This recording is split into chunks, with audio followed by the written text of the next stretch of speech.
forget which the longest day is, and I forget that it's his birthday, so. Somebody said, I thought it's still 24 hours. You guys get that? Sorry. Proverbs chapter, what did I just say? 19, where we're headed. I got on the wrong page. Everybody having a good week? Getting lots done? Starting verse 24. Got some visitors with us tonight. That's nice.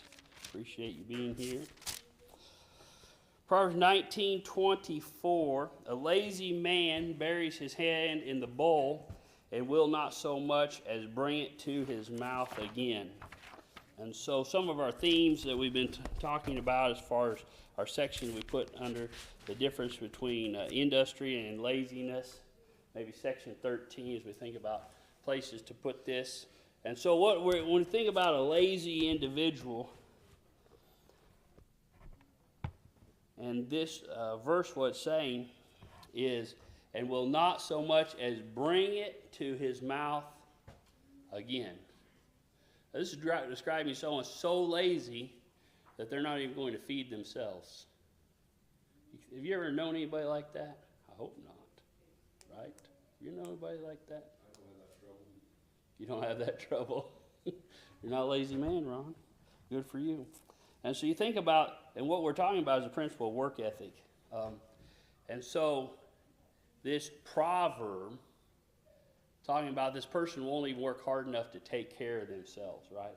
It's a strain to dip his hand. In Middle Eastern culture was, they didn't have forks and spoons, right? And so how did they feed themselves? With their hands, okay? And some cultures today are still that way, right? We struggled with one of our children for a while because he said he has an Indian heritage and they didn't use silverware. And that was a stage he went through, right? Anyway, we love our stages with our children. So a lazy man buries his hand in the bowl, but he won't do it a second time. He's going to stop doing it because he's not going to, So you think about this. How many in our world today won't work hard enough to support themselves? Yeah, right? A lot of people. Fred Rhodes gave a good lesson. Years and years, we hadn't been here very long on a Saturday seminar. I don't know, I may have lost it too. I've lost a lot of stuff digitally, I've realized. But anyway, he talked about, dating, marriage, and talked about, our young people, they get so excited about dating, but they still may be in middle school or high school. They don't have a job, they don't have a car, don't have a job, that's a house, all the means to support themselves, right? Okay. And so that's one, he said, you got to prepare yourselves, right? But we live in a nation of people that don't prepare themselves for anything. They won't put their hand back in the bowl, they expect someone else to do it. So you think about that, is that a Christian characteristic? When we go through the Proverbs and think about this, it's kind of a perception that I've had as we go through this. And it's something I think we need to realize. We visited a little bit with the guy yesterday about some of these things, about, Christianity will fix your life. And we're talking about secular problems, right? Family problems, not just spiritual problems, which is even more important. But how many of our life's problems, our nation's problems, will be fixed if we just started paying attention to the book of Proverbs? Lots of them. Okay. All right. Any questions or comments about 24? Try and move on. It says, strike a scoffer, and the simple will become weary. Rebuke one who has understanding, and he will discern knowledge. And the scoffer, the simple will become weary or wary. What's that word mean? Tired? Okay. And so we didn't get to this verse last week. I mentioned this as I was thinking about, the difference between a punishment or discipline, right? A parent may say, well, I had to discipline my child, and the kid says, my parents punished me, right? We see that analogy there. And so what we're talking about is the two different mindsets as far as when a fool is corrected, right? Correction is good. A correction is a directing back on the right path is what it's designed for, right? And so when that happens to a fool, what do? They just get upset and throw a fit. But you look at the second half of the verse here, it says, rebuke one who has understanding, not a scoffer, but one who has understanding, and he will discern what? Knowledge, right? He'll realize that it's a help to him, a benefit, okay? And so we need to understand that. All right, we think about this, maybe section 2, a fool in his folly would be a good place to put that. A fool in his folly. They're stuck there, right? And what causes us to be there? Are we born a wise man or a fool? It's our mindset, right? It's a choice we make, okay? And so whether we're blind to the truth or not. All right, we'll move on. The word strike, though, sounds like they're hitting him, and the rebuke sounds like they're correcting him. Yeah. Well, if you're going to strike somebody, sure they're going to be like, where? Like that. It's talking about the degree of punishment or discipline. The degree of discipline is a better way to put it. And so we've had all of our children, we don't want to call our children wise or fool, but all of our children have different personalities, right? And there's some punishments that do not work on one child, right? But they work on another child. And you think about even severity. I think about our family. I was one of 5. Think about the differences as I think about my siblings and myself as far as what type of discipline was effective on different of my siblings. I see it in my children too, right? And so you think about the scoffer, the fool, they need more severe punishment, right, to overcome that. But they don't realize what it's for, okay? So that's important to realize. 26, he who mistreats his father and chases away his mother is a son who causes shame and brings reproach. Ephesians 6 verse 1, we're probably pretty familiar with this, talking about bringing honor, obeying or honoring our parents. He who mistreats his father. We looked at a verse like this, I think it was last week. Is it last week or I was pretty sure it was last week. It's last week. Verse 13 of 19:13, a foolish son is the ruin of his father, and the contentions of a wife are continual dripping. We look at this, and he who mistreats his father and chases away his mother. You think about our culture. How many cultures in the world take care of their elders? That's exactly what I thought. I don't know the count.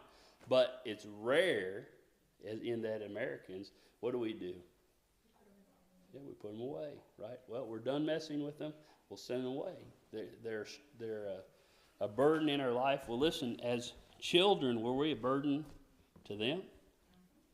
Yeah, Aaron, yeah, you're right. Aaron shaking his head, yep. And so we see the cycle, right? And that's something that I don't think we realize. And that's something, with some things, my mom's preparing to do what it takes to take care of her grandparents to the best of her ability, right? Or to her parents, my grandparents. And because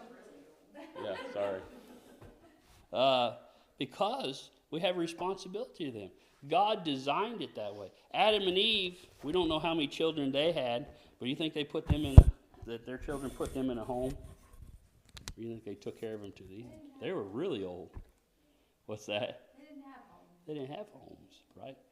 And so, what's messed up our culture? And we understand there's times when people need special care, right? And I'm not talking about when a person needs specialized care.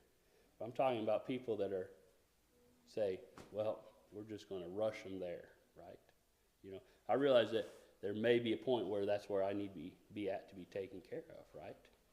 But I tell my kids, I say, if you're rushing me there, it's not going to go well, right?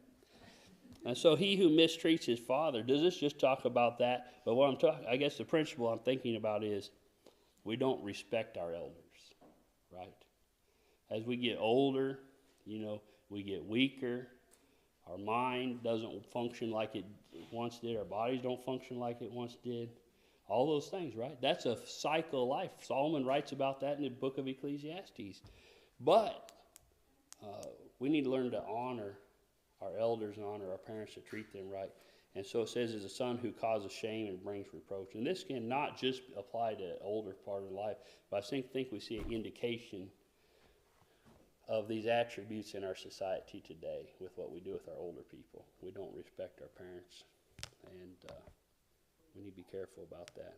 And so this son causes shame and brings reproach. And so maybe we should think about parents and children. Section 21 here would be a good place to put this.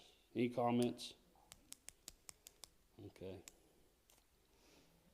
27, cease listening to instruction, my son, and you will stray from the words of knowledge.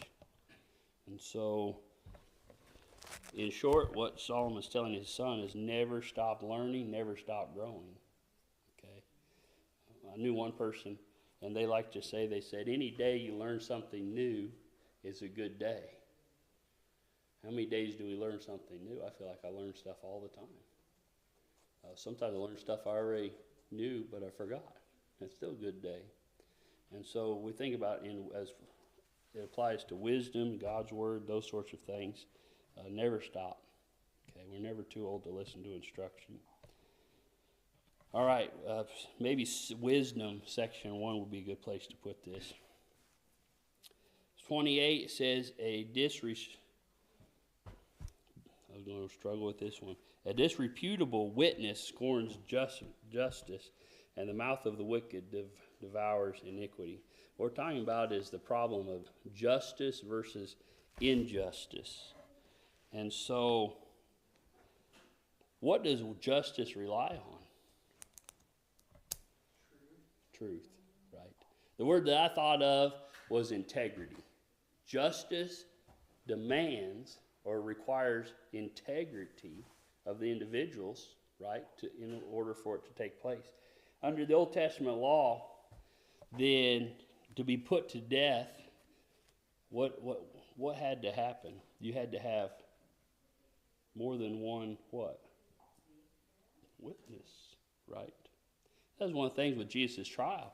They had to have witnesses. The problem with the witnesses was, where was their integrity or their credibility?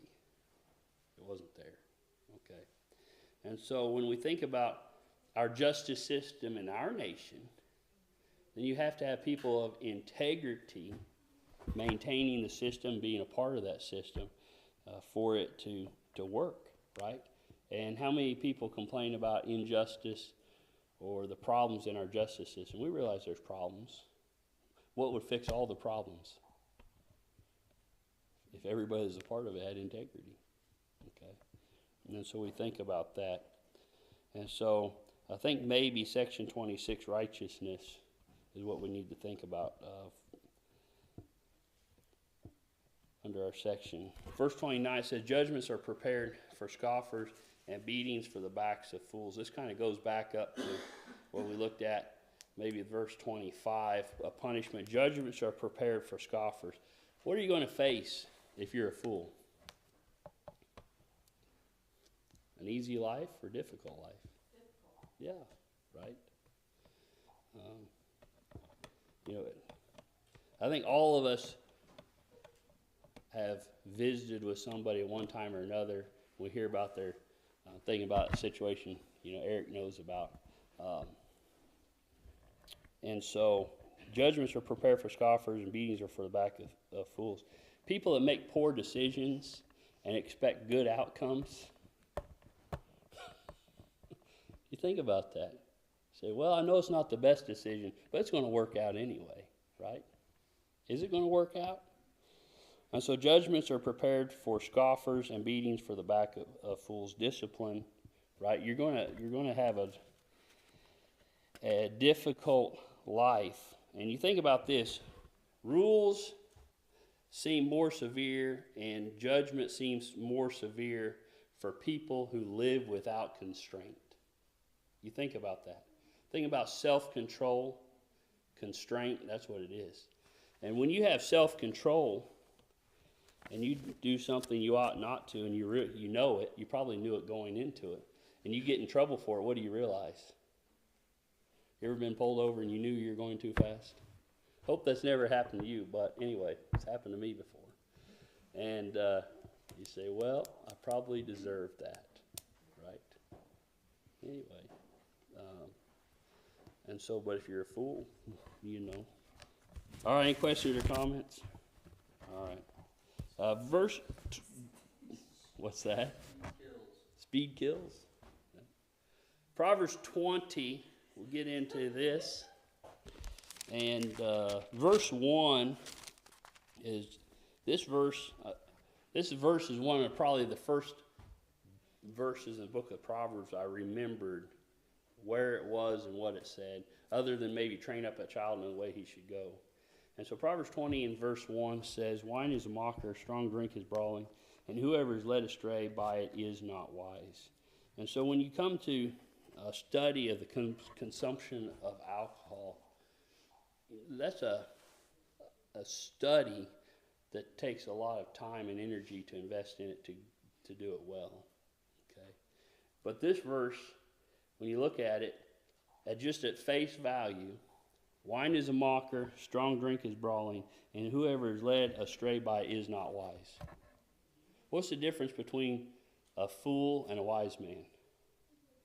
Righteousness and unrighteousness, right? That's the difference, okay? And so, a lot of times when we study certain Bible topics, we're looking for a 10 Commandments list, aren't we? Thou shalt not. You go through this. And so, if you look at this verse doesn't say thou shalt or thou shalt not, but it says whoever is led astray by it is not what? Right? What's the consequences that Solomon's alluding to? Think about it this way. Are there benefits or consequences? Yeah, right. Okay. And so when you look at that, the word mocker means to make one a mockery. And a brawler means to rage, to make war, clamorous, and to be loud, to be moved, to make noise, rage, roar, be troubled. And so there's a lot of words you can study about this. And so we have to really say, only fools believe that drinking brings no what? Yeah. And people say, well, it doesn't affect me. But you think about the whole industry as a whole, and there's a lot of pieces to the puzzle that all fit together, right? And so you think about that. And so I think about this verse a lot. I also think about the commands in the New Testament to be sober, right? When you go to the book of Peter, Peter says, be sober, be vigilant. Why? Now, the word sober means clear-minded, so that word sobriety can mean a lot of different things. Think about our anger, right? It could mean, how many people, because of their covetousness or jealousy or other things, have a lack of sobriety? But it can also include drinking. So you think about that. And marijuana. Marijuana, yeah, you know. Like everybody's doing that. Everybody, yeah. And that's a difficult thing. Justin, is that self-admittance? No. Alcohol. Are there medicinal uses for alcohol? Okay, you know. We use it for sanitation, right? You can burn it in a car. There's uses for it, right? But there's misuses. And so the marijuana problem that we have, from what I understand, I tried to learn some about it to understand what we're up against, and it's several years I spent a lot of time looking into it. The two chemicals, I couldn't tell you what they are today. There's a chemical that causes the high and a chemical that's known to help with pain and seizures. Different, right? And so with our genetic engineering, you look at all the plant engineering we're able to do, right? One of the kids that we used to attend church with, he specializes in corn, right? He's I don't know what they call him, biologist, something. But that's the corn. He'll spend his whole career breeding corn, right? And so with marijuana, one of the things that I saw about this was they said we can make some marijuana that is so high in medicinal value because we breed the plant to produce that they said the buzz isn't there. And they said when you look at what is sold, it's not that, right? And that tells you that a lot about the heart of the matter is what? Yeah, there is benefits. I won't ever argue that. But I think that we need to harvest it and administer it in a way other than we are commonly. Right? All right. Kind of a side point, isn't it? Say, the wrath of a king is like the roaring of a lion. Whoever provokes him to anger sins against his own life. And so, the wrath of a king is like a roaring lion. We mentioned about kings and their authority last week as we studied some of these things. Whoever provokes him to anger sins against his own life. And so the idea is don't pick on a lion because he has more power and more control than you do, right? And so should a king have authority? Yeah, absolutely, right? Their job is to govern, to oversee. But what should a king also have? Wisdom, right? Righteous attributes. All these things are really important. And so, well, we'll look at it here in just a minute when we get down to another verse, okay? And so, section 1 under wisdom might be a good place to put this. Verse 3, it says, "It is honorable for a man to stop striving, since any fool can start a quarrel." And so I know at home with children we go through this. We say, just what? Just stop it, right? Well, they started it. We say, what do we say? I'm finishing it. Finish it. Okay, I didn't think that. We say, we don't care, right? Just stop it. That is a Christian attribute, right? Okay, and just stop it. So when a fight starts, what's a wise person do? Finish. End, not finish. Aaron? I question your wisdom some days. I question it too, don't worry. So it's honorable for a man. Now when you look at this, these are Proverbs. And so are these Proverbs from God's perspective or man's perspective? Think about that. Are they from God's perspective or man's perspective? God's. In man's perspective, is it honorable to stop a fighting? Say, I'm not going to fight about this, right? What does it say about peacemakers? Yep. That's where we're supposed to be in the Sermon on the Mount. And so it takes a bigger person, a wiser person, to just stop. Striving means fighting, strife. Since, the second half of the verse, since any fool can do what? Start it. Anybody. But it takes a special individual to stop it. You look at how much fighting is done in our world. How much? Lots. About stupid stuff, right? And we've all been guilty of being a part of it, haven't we? Just stop. We just got to stop. And so we think about that. Wisdom, right? And it takes self-control. So that'd be under the human heart, self-control, section 7, where we need to put that probably. Take self-control. Verse 4 says, lazy man will not plow because of winter. He will beg during harvest and have nothing. What is the lazy man doing? He's not. Why? How many of us have been guilty of this? It's so cold outside, so hot out there, so wet outside. Make excuses. But the fact of the matter is what? Things just have to get done, don't they? They just have to get done. And so with the lazy man will find every excuse under the sun why he can't do it. And then whose problem will he become?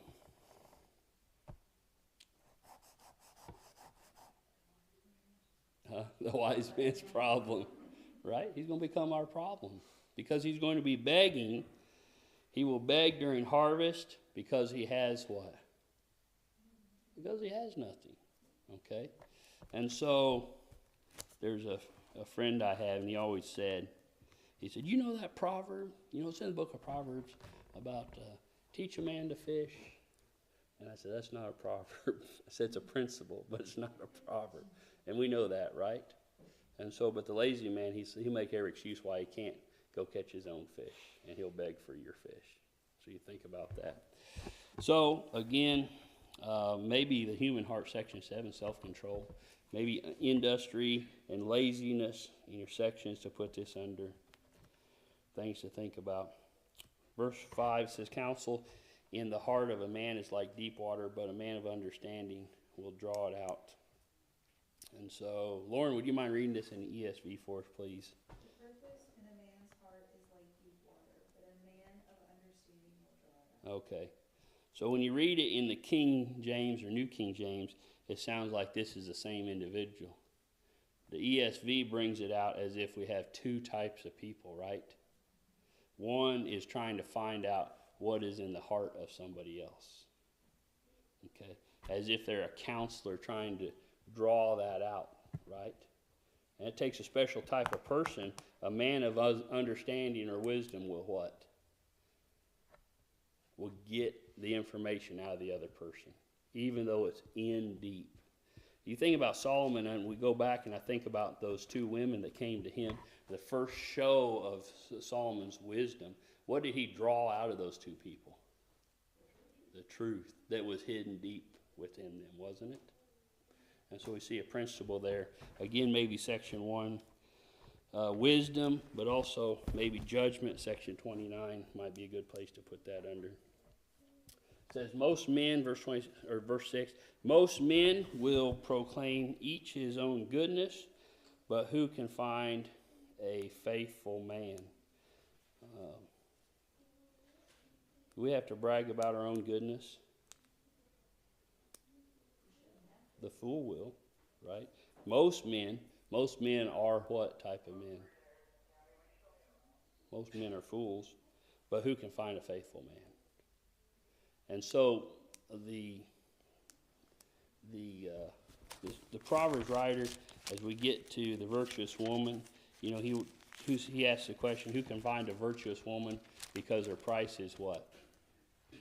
Far above. Well, they're hard to find, right? They're hard to find. Same thing, who can find a righteous man? They're difficult to find. But he's calling his son to be the righteous man. Verse 7 says, the righteous man walks in what? Integrity. How do we know that the righteous man is hard to find? Because who walks in integrity today? Most people? Not most people.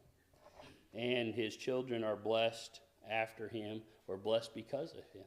You think about that. Not only is it a blessing to ourselves when we have wisdom in our lives and use wisdom, but it's a blessing to our families. As we're going to see probably next week in some verses we're going to look at, it is also a blessing to those around us. Right? We can become a blessing. And so I think Eric talked to some about that on Sunday. Any questions or comments?